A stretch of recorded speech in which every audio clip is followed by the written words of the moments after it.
Is this a bit of history? It is! It's into the net! Unbelievable!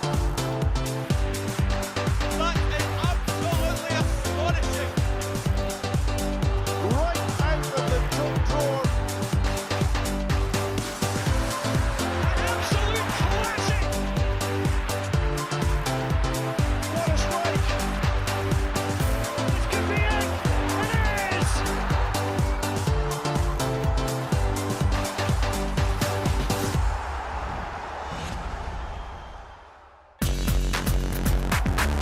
And Vargas releases the Tynecastle tension. It's Jordan White. Brilliant. Turnbull picks up. Stunning strike. It's a good tackle, but Jamie McGrath's in there. He goes down, back to his feet, and it's in. Edison Nicky Clark puts it in. Lammers picked that out. Good evening and welcome to Sportscene. Just the two games for you tonight, but plenty of talking points for our pundits Peter Grant and Neil McCann to get stuck into. Starting with Celtic's trip to the Highlands to face Ross County, who have lost 9 consecutive games against the champions. A bit of a scare for both Ross County and Celtic in midweek, but each side striking late to seal comebacks. Malky Mackay swaps 3 from the 2-2 draw with Hibs on Tuesday. Jan Danda and Jordan White. Spartan cemented the comeback for a point. They're in along with George Harman.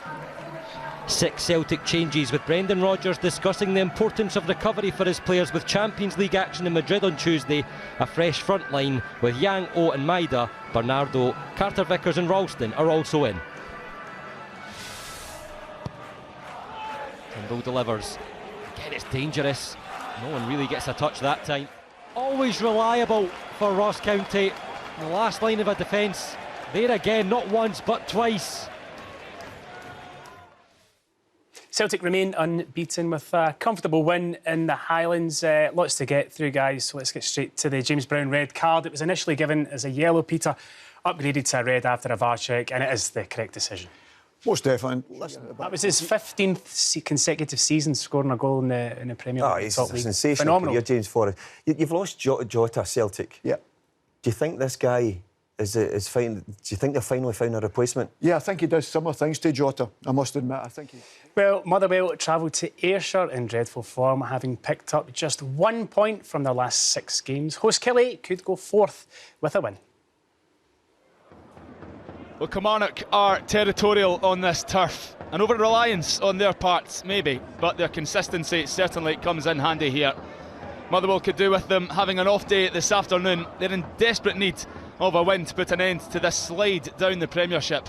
But despite their 6-game winless run, they can go above Killie with a win today and have a game in hand against St Johnstone midweek. And it's not something he can say on a weekly occurrence, getting forward from the back for Killie. Killie deserved winners in a stuffy game at Rugby Park. Motherwell's torrid run continues. Neil, it was super sub Ennis Cameron who came on for Kyle Vassell. He scored the goal, but he actually had a good performance as well. He did, OK, talking the table, let's have a wee look at it right now. Not much movement today. Celtic's lead at the top stretches to 8 points, with Rangers not playing. Killie in 4th on 16 points following their win against Motherwell, who have 11 points after 11 games. And Ross County remain on 10 points in 10th position. Only the 2 Premiership games today due to the League Cup semi-finals. The first match was happening this evening. Hibernian against Aberdeen, and Lee McLeod can tell us what happened. Well, this was an incredible outcome for Aberdeen. If you're of a Hibs persuasion, you'll not be sleeping tonight, that's for sure. Hibs bossed this game, peppering the Aberdeen box throughout, dominating possession, playing some really good stuff as well. Johan should have scored in a fairly uneventful first half, and Boyle thought he had scored when he slotted home early in the second, only for it to be ruled out for an offside after a lengthy VAR check. Kelleroos survived a penalty claim as well for a challenge on Dylan Venta after the keeper spilled the initial effort, but it didn't go to an on-field review and play went on. There were other chances for the men in green and white, and goal-saving blocks as well, but they just couldn't find a way through. Aberdeen's Jack McKenzie was shown a second yellow as the game headed into the closing stages for a really petulant push on Lewis Miller, and it looked like the Dons' hopes had disappeared up the tunnel with him. But within minutes, Bojan Mijovski scored his 10th goal of the season, and the most priceless of all, latching onto a through ball and smashing into the bottom right corner with the left foot to send the Dons through to next month's final. Hibs struggled to force a late chance to force extra time against the 10 men. In a semi-final, it's all about getting through, and Aberdeen are through to face Hearts or Rangers in next month's showpiece back here on Glasgow's south side. It finished Hibernian 0, 10-man Aberdeen 1. Thanks to Liam and congratulations to Aberdeen. We were watching the game before we came in here, Peter. Hibs probably the better team on the day, but they just couldn't score the goal, and ultimately Aberdeen did. OK, well, as ever, there is plenty of football to come this week across the BBC.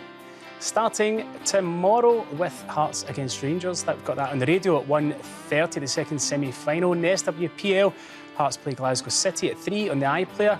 Jane will be here with the SWPL highlights Monday at 7 on BBC Scotland. Lots of radio coming up. Atletico against Celtic on Tuesday at 7. St Mirren against Hibs also at 7 on Wednesday. And then PAOK against Aberdeen and Rangers against Sparta. The show starts at 5 p.m, both on Radio Scotland. And then the championship match this weekend is Dunfermline Athletic against Dundee United.